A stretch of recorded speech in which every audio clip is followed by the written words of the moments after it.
नमस्कार, सुप्रभात, स्वागत सबरंग कार्यक्रम में आप सभी का।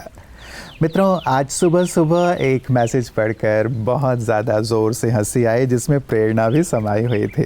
लिखा हुआ था कि कहते हैं कि जो सोवत है सो खोवत है, लेकिन जो जागत है वो कौन सा पहाड़ खोदत है, वो भी तो मोबाइल ही चलावत है। सच में कितनी सुंदर और प्रेरक सी बात है मित्रों। सोने जाते समय भी और साथ ही उठते ही हम अपने हाथ में मोबाइल ले लेते हैं, उसी को देखते रहते हैं, उसमें ही कुछ पढ़ते रहते हैं, सुनते रहते हैं और अपने अमूल्य समय को नष्ट करते हैं।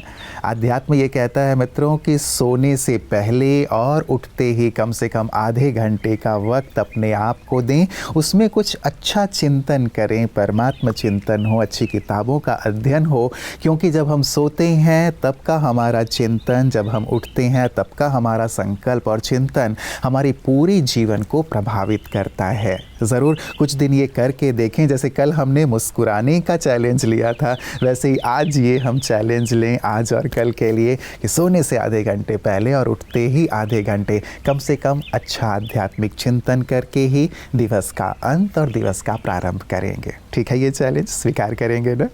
तो आइए इस सुंदर चैलेंज को स्वीकार करते हुए चलते हैं आज के सुवाक्य की ओर। जब तक कार्य हो न जाए वो असंभव लगता है। Nelson Mandela. दोस्तों, इंसान के अंदर ऊर्जा का असीम स्रोत है। इंसान अगर किसी चीज की चाहत रखता है तो वह उसे पा सकता है, पर चाहत के साथ उसमें उसकी मेहनत भी शामिल होना जरूरी है। जो इंसान किसी चीज को ठान लेता है और लक्ष्य की तरफ पहला कदम उठाता है, उसके लिए इस धरती पर कुछ भी संभव नहीं होता है। मित्रों, कबीरदास जी ने बहुत खूब कहा है कि चिंता ऐसी डाकिनी काट करे जा खाए, वेद बेचारा क्या करे कहाँ तक दवा खवाए। कितनी गहरी सी बात कबीरदास जी ने कह दी है कि वैद्य भी क्या कर सकता है यदि आप चिंता रूपी डाकिनी को पाले हुए हैं, वही आपको अस्वस्थ कर रही है। और आजकल डॉक्टर्स भी ये मानते हैं मित्रों कि more than 80% diseases are psychosomatic. मन से ही हम अपने आप को बीमार कर रहे हैं। चिंता उनमें से एक है, मानसिक बीमारी, कि मैंने क्यों ऐसा किया, या तो पास्ट का चिंतन या फिर भविष्य की चिंता। इसको ऐसा नहीं करना था, वैसा नहीं करना था, ऐसा होता तो ज़्यादा अच्छा होता, या भविष्य में कहीं ऐसा ना हो जाए, वैसा ना हो जाए, आदि आदि इत्यादि।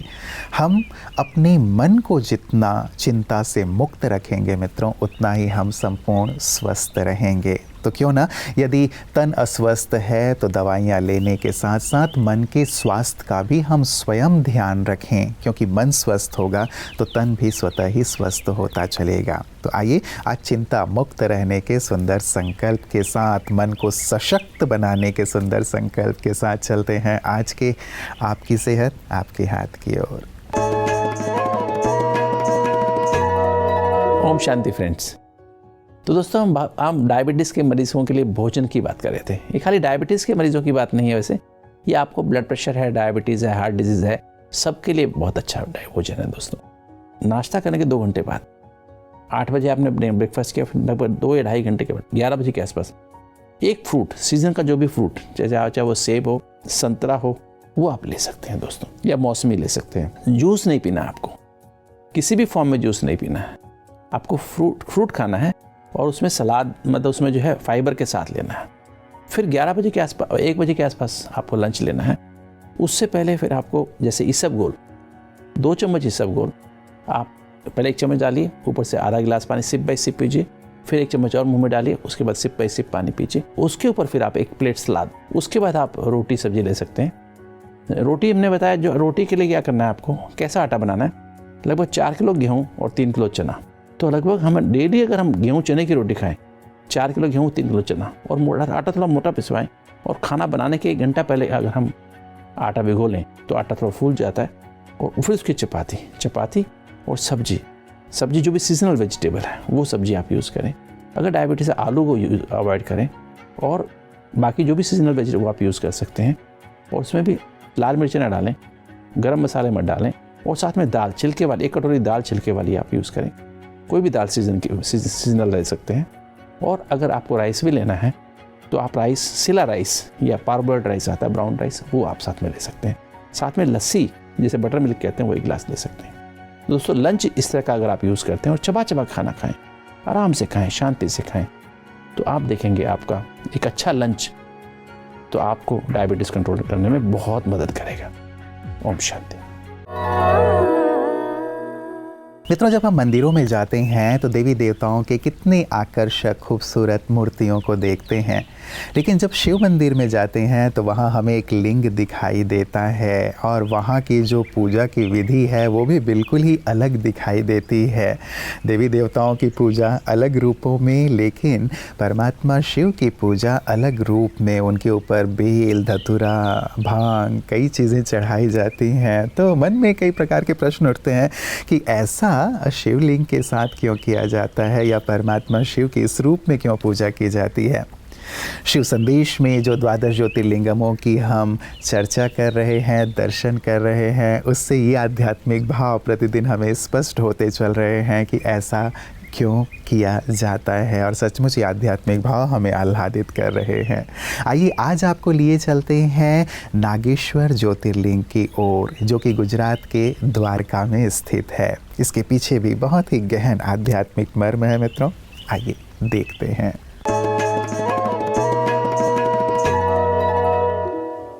परमात्मा शिव जो निराकार हैं, ब्रह्मा के साकार मनुष्य तन में प्रवेश करके सत्य गीता ज्ञान देते हैं।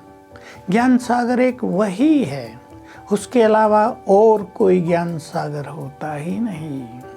देखिए, दिखाया यही है कि विष्णु या उसके अवतार ने ज्ञान दिया, पर ज्ञान का सागर एक निराकार ही है।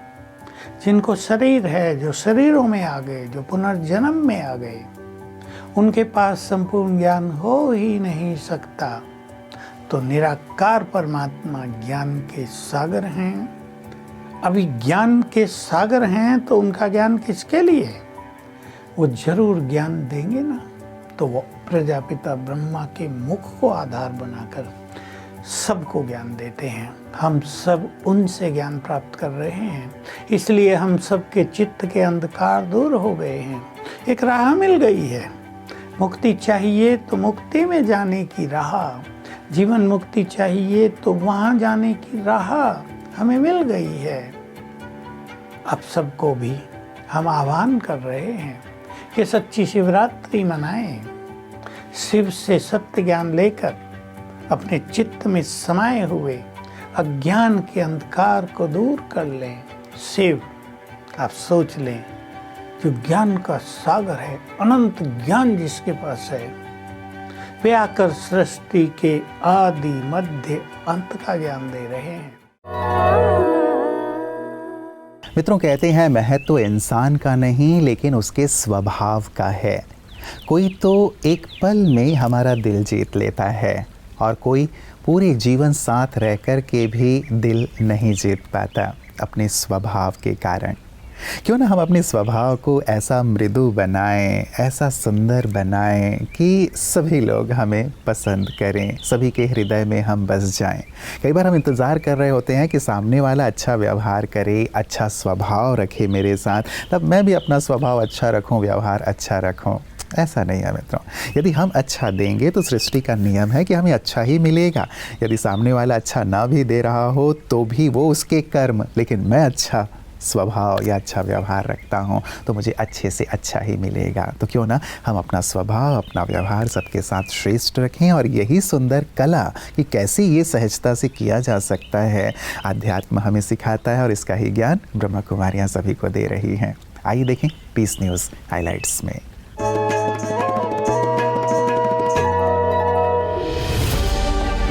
लंबे इंतजार के बाद आखिरकार ब्रह्मा कुमारी की film the light a journey with in 1 मार्च को बड़े पर्दे पर रिलीज हो गई। 1 मार्च को फिल्म को राजकोट, हैदराबाद और उल्लासनगर के सिनेमाघरों में दिखाया गया। फिल्म की बॉक्स ऑफिस ओपनिंग को लेकर ब्रह्मा कुमारी सदस्यों में बेहद उमंग उत्साह दिखाई दिया। वहीं शहर की जानी मानी हस्तियों ने भी फिल्म द लाइट को देखा और फिल्म के साथ ही ब्रह्मा कुमारी संस्था की भी सराहना करते नहीं थके। वहीं फिल्म को देखकर संस्था से जुड़ी सीनियर सिस्टर का कहना था कि फिल्म देखकर वो ब्रह्मा कुमारी की स्थापना के दौर में पहुंच गए। अद्भुत मूवी लगी मुझे। एक्चुअली ये मूवी नहीं पर एक अलग एक्सपीरियंस था। करीब 1.5-2 घंटे मुझे ऐसा लगा कि मैं कुछ अलग दुनिया में हूँ और कुछ अलग अनुभूति हो रही है। मैं मानता हूँ कि जो भी लोग देखने आएंगे उनको बाबा के जीवनी से प्रेरणा तो मिलेगी। एक अवश्य प्रेरणादायी फिल्म है। साथ साथ में स्पिरिचुअलिटी में एक डुबकी लगाने के लिए भी एक आह्वान है कि आइए हम सब जो मनुष्य है और ख़ास करके यहाँ जो ब्रह्मा कुमारी बहनों के महिला का सम्मान की बात की है, महिला को स्पिरिचुअली इक्वालिटी का राइट दिया है, ये सबके लिए ये फिल्म सही में एक हमारे लिए प्रेरणा स्रोत बनेगी। और आने वाले दिनों में राजयोग के माध्यम से कैसे हम सब लोग स्पिरिचुअलिटी में आगे बढ़ पाए, इसके लिए ये पिक्चर, ये चित्र, ये एनिमेटेड फिल्म बहुत अच्छा रास्ता दिखाएगी। पिक्चर बहुत अच्छी थी, सत्यता की राह पर चलाने वाली थी और हारना नहीं, चलते ही रहना, सत्य पर चलते रहना। हमेशा बाबा ने ऐसे सीखते हैं कि हारना नहीं, जो जाए हो जाए। ये पिक्चर है ना सभी स्कूल कॉलेजों में दिखाओ, क्योंकि ये यूथ को ज़्यादा अट्रैक्ट करेगा।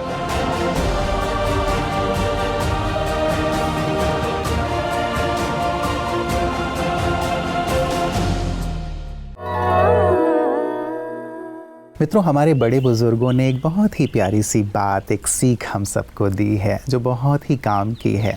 और वो सीख ये है कि जब तक हम एक दूसरे को मदद करते रहेंगे तब तक कोई नहीं गिरेगा, चाहे परिवार में, चाहे व्यापार में, चाहे समाज में। सचमुच संगठन में बहुत बल है मित्रों। एक दूसरे को जब हम मदद करते हैं तो आगे से आगे ही बढ़ते चले जाते हैं, और जब हम अकेले हो जाते हैं तो वहाँ गिरने की संभावना, लड़खड़ाने की संभावना, हारने की संभावना कहीं ज़्यादा हो जाती है। और जब हम दूसरों को मदद करते हैं निस्वार्थ भाव से, दूसरे भी हमें आगे बढ़ने में या हमारी विपरीत परिस्थिति में मदद अवश्य करते हैं। तो क्यों ना हम एक दूसरे की मदद करते हुए एक दूसरे को आगे बढ़ाते चलें। यही तो मानवता है और यही इंसान होने का, मानव होने का एक बहुत सुंदर सा सबूत भी है। तो हम सब ये करेंगे और साथ ही आज के चैलेंज को भी ख्याल में रखेंगे।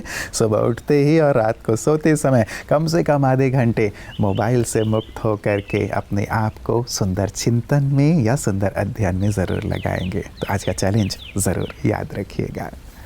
नमस्कार, ओम शांति। जीवन के